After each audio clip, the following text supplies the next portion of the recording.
네, 안녕하세요. 계명대학교 의과대학 의료정보학교실 이승보입니다. 제가 오늘 발표 드릴 내용이 그 메디컬 저희 랩실 이름이에요. 그 MIT 랩이 메디컬 인포메틱스 앤 테크놀로지라고 해서 저희 연구실 이름인데 저희 연구실에서 뭐 지금 26년도니까 최근에 발표된 논문들에 대해서 조금 소개해 드리는 자리를 마련해 봤는데 그 제가 생각할 때 이런 이제 큰 행사에 저 같은 이제 연자를 모시기보다는 다른 이제 그 더 연구를 열심히 하시는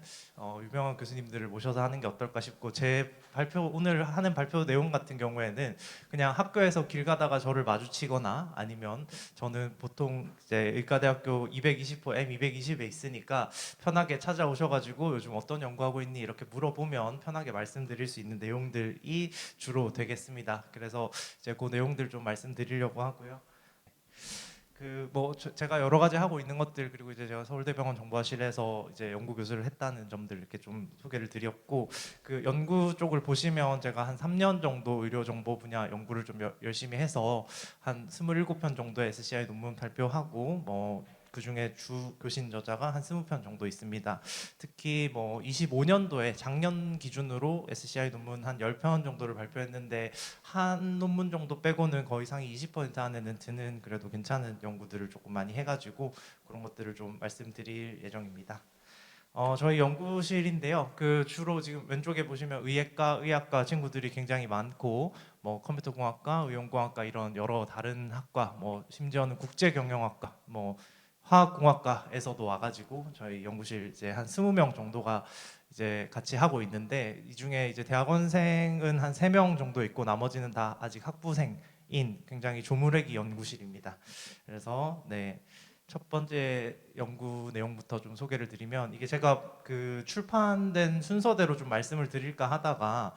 가장 좀 기본적이고 여러분들이 딱그 의료 인공지능, 의료 정보학의 연구를 한다고 하면 가장 쉽게 접할 수 있는 좀 쉬운 연구가 좀 늦게 출판된 게 하나 있어가지고 그거부터 먼저 좀 가지고 왔는데요. 그 컴팩트 머신러닝 모델 for perioperative stroke prediction 에 대한 연구입니다. 일단 기본적으로 그 수술을 하고 나면 수술 후 합병증으로 페리옵스트로크라는 스트로크가 발생을 할 수가 있는데 이 스트로크라는 것이 발생을 할 것을 미리 좀 알 수 있으면 좋을 것 같다는 생각에 머신러닝을 이용해서 그 수술 전에 정보들을 활용해서 그걸 예측하는 기본적인 아주 간단한 연구를 한번 해본 겁니다. 그래서 그 페리옵 스트로크는 뭐 비심장 수술 후에 뭐 모탈리티를 증가시키는 아주 주요한 합병증이라서 수술 전에 미리 좀 식별하면 좋을 것 같다 이런 말씀을 이제 해주셨고요. 같이 연구하는 이제 신경과 교수님께서 그래서 이제 심장 수술에 사용되고 있는 다른 뭐 많은 지표들이 있기는 한데 이건 이제 심장 수술에 특화되기도 했고 심장 수술 안에서도 어떻게 보면 이제 리니어한 스코어 베이스로 이제 점수를 매기다 보니까 성능이 조금 떨어지고 임상 활용성 특히 비심장 수술에서는 임상 활용성이 매우 부족하다는 배경이 있었습니다. 그래서 이제 수술 전 변수로 수술 전에 미리 수술 후에 뇌졸중이 발생할 수 있을 것인 것을 이제 머신러닝으로 예측하는 모델을 개발했고요. 그다음에 이제 논문 제목에서도 컴팩트라는 이제 그 단어가 붙어 있었는데 그 이유가 최소한의 변수로 임상 활용 가능성을 높이기 위해서 그런 이제 내용을 좀 붙였습니다. 그 머신러닝을 이용한 연구를 하다 보면 예측 모델을 만들기 위해서 성능을 최대한 끌어올리기 위해서는 많은 변수를 사용하는 것이 좋지만 굉장히 많은 변수, 뭐 예를 들어 100개 정도의 변수가 필요해서 그 값들을 하나하나 다 입력해서 우리가 뭐 예측 모델을 활용해야 한다면 임상에서 활용하기가 굉장히 어려울 것 같아서 그 임상 변수를 최대한 줄이는 것까지도 같이 했던 연구입니다. 그래서 데이터셋은 서울대학교 병원 비심장 수술 환자 한 4만 명 정도 그리고 이제 익스터널 밸리데이션을 위해서 서울 보라매 병원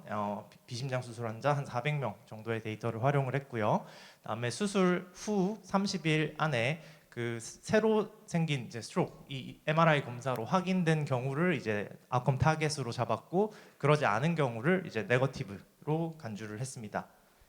그리고 이제 피처 셀렉션은 일단 머신러닝 모델을 먼저 개발을 해서 예측을 페리옵 스트로크가 발생할지 안 할지를 예측하도록 먼저 잘 만들어 놓고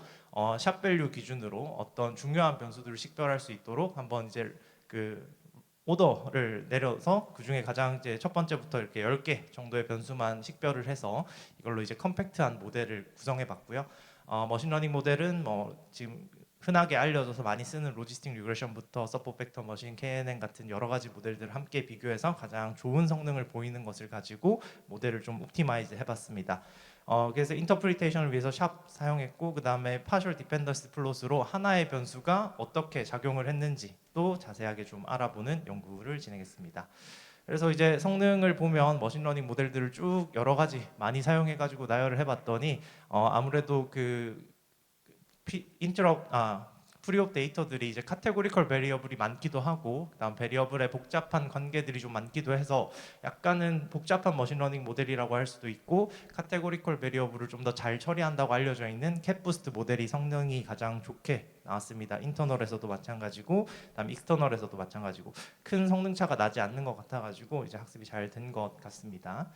그래서 이제 상위 10개의 변수만 모아가지고 이제 최종적으로 옵티마이즈한 성능을 살펴봤을 때 페리옵 스트로크에 대한 예측 성능이 한 이제 AUC 0.875 정도가 나왔고, 기존에 이제 심장 수술에서 사용하던 많은 이제 지표들, 많은 스코어링 시스템과 비교했을 때도 더 좋은 성능이 나오는 것을 볼 수가 있었습니다. 그리고 이제 하나 더 조금 더 이제 어떤 하나하나의 변수가 어떻게 작용했는지를 살펴보기 위한 디펜던스 플롯을 그려가지고 이제 나이 같은 경우에는 한 뭐 60대가 좀 넘어갈 때까지는 큰 위험도에 영향을 주지 않다가 60이 넘어가기 시작하면 점점점 나이가 많아질수록 뭐 페리옵 스트로크 발생에 더 유의한 영향을 끼쳤다라든지, 아니면 뭐 이건 좀 왜 그런지 의미가 어려울 수도 있는데 뭐 키 같은 경우에도 어느 정도 좀 영향을 미쳤다든지, 뭐 이런 그 각각의 그 글루코스 값도 어떤 특정 스레솔드를 기준으로 굉장히 위험도가 높아지는데 기여를 많이 하지만 어느 스레솔드 이후로는 거의 비슷한 위험도를 나타낸다든지, 이런 것들을 하나하나 살펴보는 그런 연구를 진행했습니다. 그래서 이 연구 같은 경우에는 뭐 그 10가지 피처만 가지고 높은 성능을 유지하는 컴팩트 머신러닝 모델을 제시해서 최대한 임상에 좀 많이 활용할 수 있도록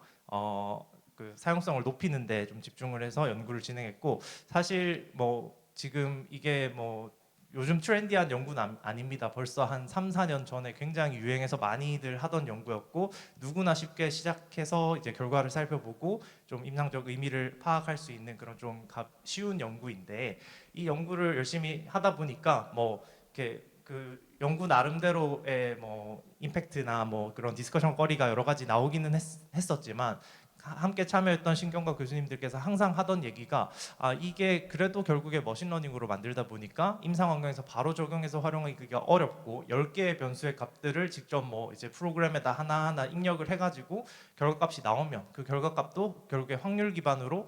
페리옵 스트로크가 발생할 확률이 몇 %입니다 이렇게 알려주는 수준인데, 왜 그런지도 잘 모르겠고, 이래서 임상 활용성이 계속 떨어진다는 이제 말씀을 계속 주셔가지고 같은 이제 데이터 셋으로 하나의 더 연구를 진행을 해봤는데, 그건 이제 지금 이제 그 JMIR이라고 해서 의료정보 분야에서 조금 이제 알려져 있는 이제 저널에 출판이 되게 되었습니다. 이 연구 같은 경우에는 이제 뭐 제가 새로운 이제 스코어링 시스템을 머신러닝 기반으로 이제 만들었던 연구인데요. 똑같이 이제 타겟은 페리옵 스트로크를 예측하는 거긴 하지만 그냥 머신러닝으로 하나하나 변수가 어떤 기여를 했는지 잘 모르는 채로 그냥 최종적인 확률 값을 받는 것이 아니라 그 뉴스라든지 램스라든지 이런 스코어 시스템처럼 어떤 지표가 어떤 값을 가질 때 어떤 위험도가 있는지를 하나하나 다 만들어내는 것을 이제 머신러닝 기반의 뭐 샵 분석을 잘 함으로써 이제 도출할 수 있도록, 그렇게 이제 스코어 시스템을 만드는 방법 자체를 제안하고, 그 스코어 시스템이 이제 페리옵 스트로크의 예측이 잘 되는지 확인을 해보는 그런 연구를 진행을 해봤습니다. 그래서 뭐 이 논문에서 적혀 있는 백그라운드를 보시면 뭐 기존 머신러닝 기반 스코어링 시스템은 선형적인 통계 모델 기반으로 뭐 비선형적인 관계를 표현하는 데 한계가 좀 있어서 예측 성능도 조금 부족한 경우가 있고, 어떤 특정한 피처가 비선형적으로 이제 위험도에 영향을 대부분 미칠 텐데 그런 부분을 잘 반영하지 못하는 문제가 있었고요. 그리고 마찬가지로 바로 이전에 했던 머신러닝 모델인 예측 성능은 좀 더 좋아지지만, 통계 모델이나 뭐 이제 선형적인 스코어 시스템에 비해서 성능이 더 좋아지지만 블랙박스의 한계 때문에 임상 환경에서 적절하지 않고 실제로 또 사용하기에도 굉장히 어려운 그런 문제가 있어서, 그런 것들을 좀 해결하기 위해서 비선형 관계를 반영하면서 그리고 해석 가능한 이치 스코어라는 스코어 시스템을 만들고, 이게 얼마나 예측을 잘 하는지를 살펴보는 그런 연구를 진행해봤습니다. 그래서 뭐 데이터셋은 약간 이제 좀 차이가 있기는 한데 이제 익스터널 크라이테리아를 조금 더 이제 세분화함에 따라서 인터널 데이터가 조금 줄기는 했는데 거의 대부분 비슷한 데이터고요. 그다음에 가장 그 머신러닝을 돌렸을 때 성능이 제일 좋았던 캣부스트를 기반으로 비선형 머신러닝 모델을 먼저 학습을 하고 학습한 결과에 샵 디펜던스 플롯들이 아까 있었잖아요. 그런 이제 샵 디펜던스 플롯들을 활용을 해서 급격하게 슬로프가 체인지되는 부분을 미분을 해가지고 계산을 해냅니다. 그래서 이 급격하게 슬로프가 변하는 지점들을 그 카테고리컬 베리어블 같은 경우에는 우리가 이제 딱히 어느 지점을 잘라야 되는지를 나눌 필요 없이 카테고리가 잘 구별이 되어 있지만 컨티뉴어스 베리어블 같은 경우에는 그런 기준점이 사실 없기 때문에 슬로프 체인지를 미분했을 때 이제 약간 그 급격하게 변하는 그 변곡점들이 어떤 곳이 나올까 이런 것들을 좀 계산을 해가지고 크게는 6개의 구간으로 구별을 하고 그 다음에 그 구간에 그 속하는 환자들이 좀 없으면 좀 이게 통합하는 그런 메서드까지 적용을 해가지고 모든 변수들의 점수를 정교화하고 개별 환자들의 이치 스코어를 이제 만들 수 있도록 이제 그 메서드를 한번 구성해봤습니다. 그래서 이제 그렇게 만들어진 이치 스코어 기반의 위험도 평가 시스템과 그 기존의 머신러닝 모델들의 성능이 어떻게 다른지. 사실 뭐 머신러닝이 아무래도 이제 영혼을 끌어서 이제 예측 성능을 높이는 방식이다 보니까 그것만큼 잘할까라는 생각을 가지고 이제 연구를 좀 진행을 하긴 했는데 그거보다는 조금 못해도 좋으니 임상적으로 이제 활용성이 가능하고 해석이 가능했으면 좋겠다라고 생각하고 이 메서드를 한번 만들어 보긴 했는데요. 리절트를 살펴보면 이치 스코어가 아주 근소하지만 그 캡부스트보다도 더 좋은 성능이 나타나는 것을 특히 인터널 밸리데이션에서도 그랬다는 것이 정말 좀 이제 의아했는데 어쨌든 이제 약간이라도 더 좋은 성능들이 이제 머신러닝 모델보다 나와가지고 이 스코어 시스템이 굉장히 괜찮다, 뭐 사용할 수 있겠다라는 생각이 들었고, 그다음 제가 계속 그 임상적 활용 가능성이 뭐를 위해서 이걸 계속 만들었다고 설명을 드리고 있지만 도대체 어떻게 활용할 수 있는지를 조금 보여드리기 위해서 이제 표를 가지고 왔는데 이치 스코어라는 이제 우리 프로그램을 돌려서 이제 컨티뉴어스한 이제 베리어블들의 그 급격하게 변하는 슬로프 체인지 지점들을 잘 이제 구간을 나누면 이런 이제 표가 만들어집니다. 예를 들어 이제 BMI 같은 경우는 18.6이나 20.7 같은 이런 지점들이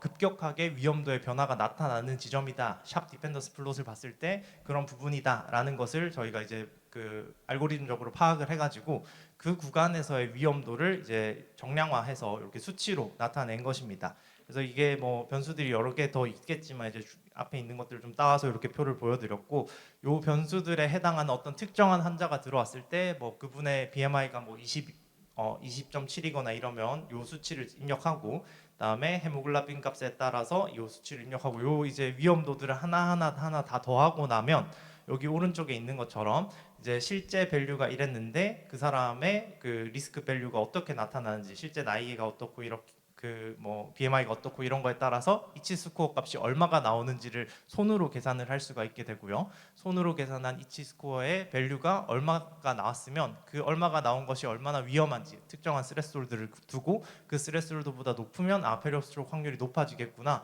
그 스트레스보다 낮으면 좀 낮구나, 로우 리스크한 환자구나 이렇게 이제 판단을 할 수 있도록 그 진료를 보는 환경에서도 바로바로 손으로 계산할 수 있도록 저희가 표를 제시하는 그런 형태로 이제 연구를 좀 진행을 해봤습니다.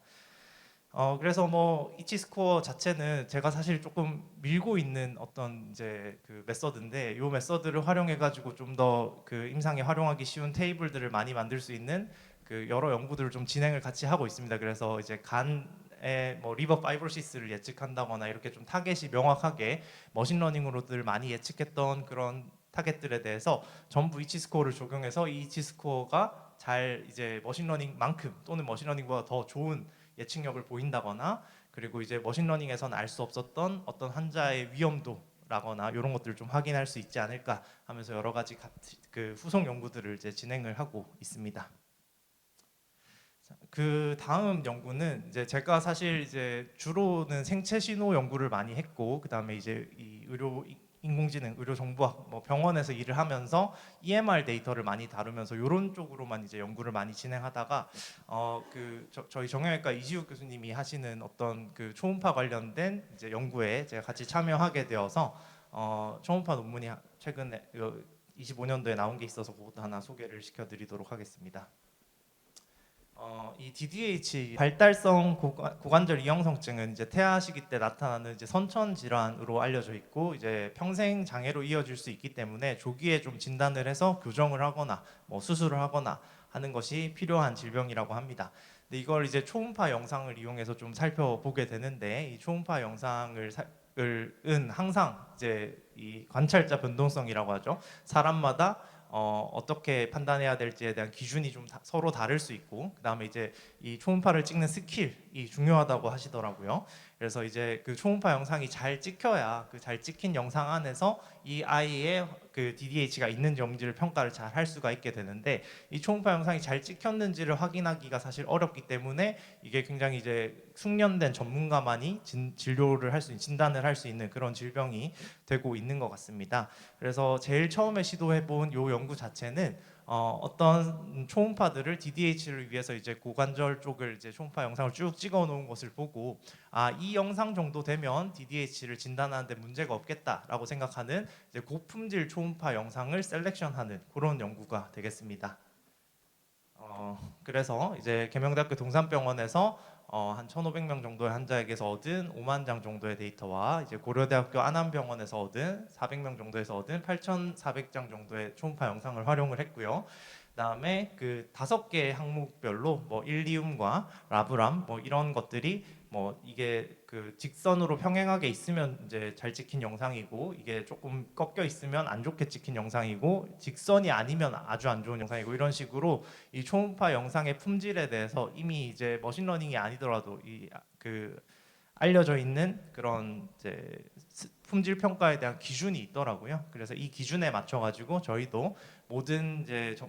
그 사진에 대해서 전문의 선생님들께서 일리움과 라브람이 몇 점이다, 0점이다, 1점이다, 2점이다 이런 걸 다 표시를 하게 만들었고요. 그다음에 그 AI 모델 같은 경우에는 딥러닝 모델들, 뭐 스퀴즈넷을 포함한 레즈넷 이렇게 알려져 있는 이제 CNN 계열들의 모델들을 쭉 활용을 해가지고 이 일리움에 대한 모델을 한번 만들어보고 0인지 1인지 2인지 구별하도록, 그다음 라브람에 대한 모델 0인지 1인지 구별하는 모델 이렇게 모델을 총 5개를 만들어서 이 초음파 영상이 이제 진료에 활용할 수 있을지 없을지를 평가하도록 해봤습니다. 그래서 여기에 있는 각각의 점수들을 다 합산했을 때 점수가 뭐 7점 이상이면 그래도 쓸 수 있는 이미지고 7점보다 더 낮아진다 그러면 이제 쓰기 어려운 영상이다라고 이제 판단을 하도록 만들었습니다.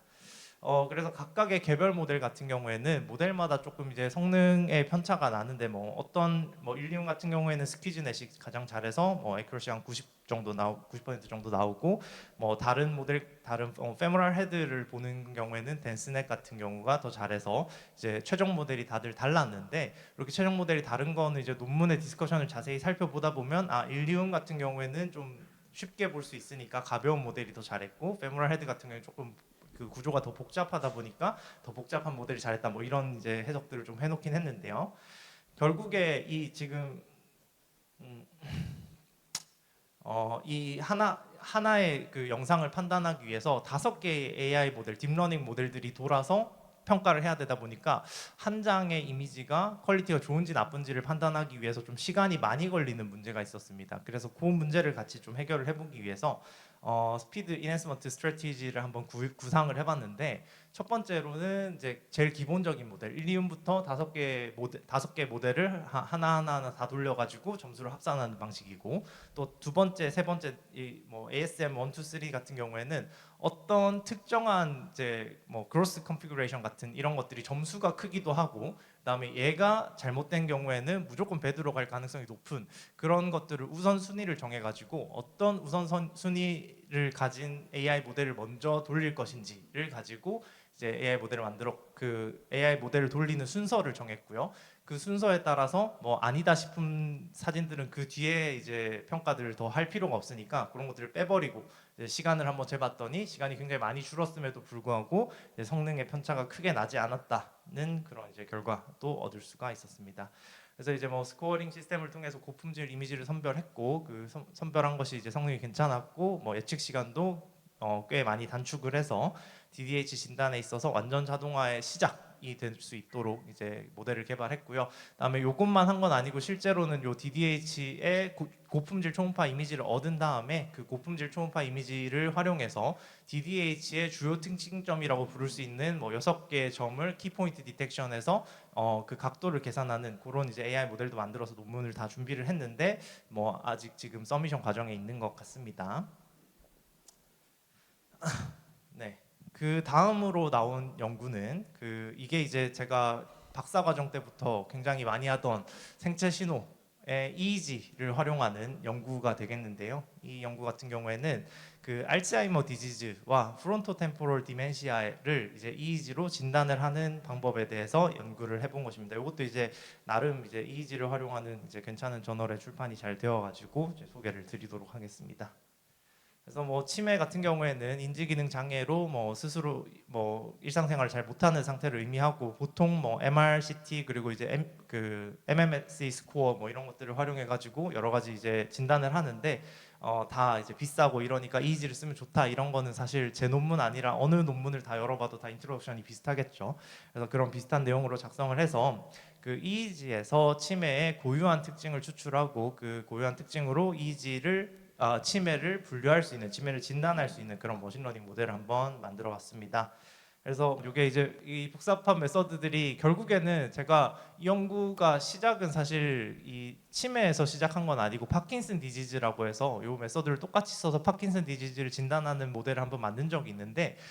이게 제가 서울대학교 병원에 가서 처음으로 한 연구가 되겠고요. 그 연구를 왜 하게 되었냐면 이제 병원에 왔으니까 의료 정보를 활용해서 의료 데이터를 활용해서 뭔가 연구를 좀 해야 되는데 제가 그 전까지 하던 연구는 브레인 컴퓨터 인터페이스라고 해서 뇌파를 읽어서 그 뇌파를 가지고 이 사람이 무슨 생각을 하는지 맞추는 연구를 했습니다. 뭐 약간 좀 사이비 같아 보일 수 있는데 제가 했던 연구 그 박사 때 했던 박사 논문의 주제가 뭐였냐면 사람을 한 명 앉혀놓고 그 사람에게 EEG 뇌파 측정 장비를 씌워놓고 그 사람에게 너 지금부터 주먹 쥐는 생각만 해라고 계속 이제 시키는 겁니다. 한 시간 동안 계속 시켜서 주먹 쥐는 생각에 대한 이 EEG 신호를 쭉 모으고 그 다음에 손 펴는 생각만 해 이걸 또 한 시간 시켜가지고 그 데이터를 쭉 모으고 이렇게 뭐 몇 가지 동작에 대해서 그걸 움직이는 상상을 계속 하도록 시켜가지고 그때 동안 측정된 EEG 뇌파를 이제 머신러닝에 뭐 피처 익스트랙션을 해서 넣어가지고 이 사람이 지금 하고 있는 생각이 주먹을 쥐는 생각이야, 손을 펴는 생각이야, 손목을 외전하는 생각이야, 내전하는 생각, 뭐 이런 이제 동작들을 클래시피케이션해서 맞추는 연구들을 많이 했고 그걸 이제 로봇팔에 연결해가지고 로봇팔이 주먹을 쥐거나 손을 펴거나 어떤 물체로 접근하거나 뭐 이런 것들을 할 수 있도록 컨트롤할 수 있도록 하는 브레인 컴퓨터 인터페이스 연구를 많이 했었는데 요 연구를 할 때 이제 뭐 당연히 그 환경이 좋으면 이제 아주 복잡한 모델을 쓸 수도 있겠지만 실시간성이 좀 중요하다 보니까 피처를 최대한 간소화시켜 가지고 학습을 하는 이제 필요가 있어서 그렇게 연구를 많이 진행을 하다가 파킨슨 디지즈라는 환자를 이제 구별하기 위해서 EEG를 찍어놓은 이제 오픈 데이터셋이 있어서 거기다가 제가 그동안 했던 브레인 컴퓨터 인터페이스에서의 잘 되던 모델들을 몇 개 적용시켜 봤더니 성능이 너무 좋은 거예요. 그래서 바로 이제 한번 딱 돌려보고 더 이상 이제 뒤돌아보지 않고 논문을 써서 파킨슨 디지즈에 대한 논문이 나왔고 그걸 똑같이 하나 더 연결해가지고 치매를 구별하는 데도 써봤더니 치매도 구별이 굉장히 잘 되는 거예요. 물론 이제 제가 성능을 뒤에 보여드리면 뭐 아주 뭐 100%잘 맞추는 건 아니기도 하고 그 다음에 요즘 딥러닝 모델 아주 복잡한 모델을 활용해가지고 더 높은 성능을 이제 보여주는 모델들이 있기도 한데 그런 모델들에 비해서 제 모델이 가지는 강점은 브레인 컴퓨터 인터페이스 실시간 환경에서 사용하기 위해서 이제 만들어진 머신러닝의 뭐 피처 익스트랙션 그리고 머신러닝 모델들을 활용을 하다 보니까 굉장히 빨리 이제 예측이 됩니다. 그래서 뭐 요거 같은 경우에 데이터 측정 70초를 하고 나면 70초부터 뭐 1초 간격으로 매초 지금 이 사람의 인지가 어떻고 그래서 지금 뭐 치매 가능성이 얼마나 높은지를 계속 이제 컨티뉴어스하게 모니터링을 할 수가 있는 거죠. 그래서 뭐 이게 뭐 디스커션에 막 그런 내용도 좀 들어가 있는데 상용화가 되게 되면 계속 이제 뇌파를 측정하는 장비를 붙여놓고 그 사람의 그 일상생활 속에서 얼마나 이 왔다 갔다 컨티뉴어스하게 인지가 좋았다 나빠졌다 하는지를 보여줄 수 있겠다. 뭐 이런 내용들을 좀 작성을 해서 사실 뭐 성능이 그렇게 막 엄청 뛰어나지는 않을 수도 있겠지만 이제 좋은 논문으로 잘 출판을 한 것 같습니다. 그래서 뭐 오른쪽에 이제 제가 뽑았던 이제 익스트랙티드 피처들을 이제 합산을 잘 해봤더니 MMSE 스코어와도 높은 연관성이 있는 것을 보여주기도 했고요. 그래서 뭐 이제 EEG를 사용한 비침습적인 치매 진단 모델을 개발했고 뭐 치매 분류 굉장히 잘한다 뭐 이런 내용의 이제 논문이었습니다.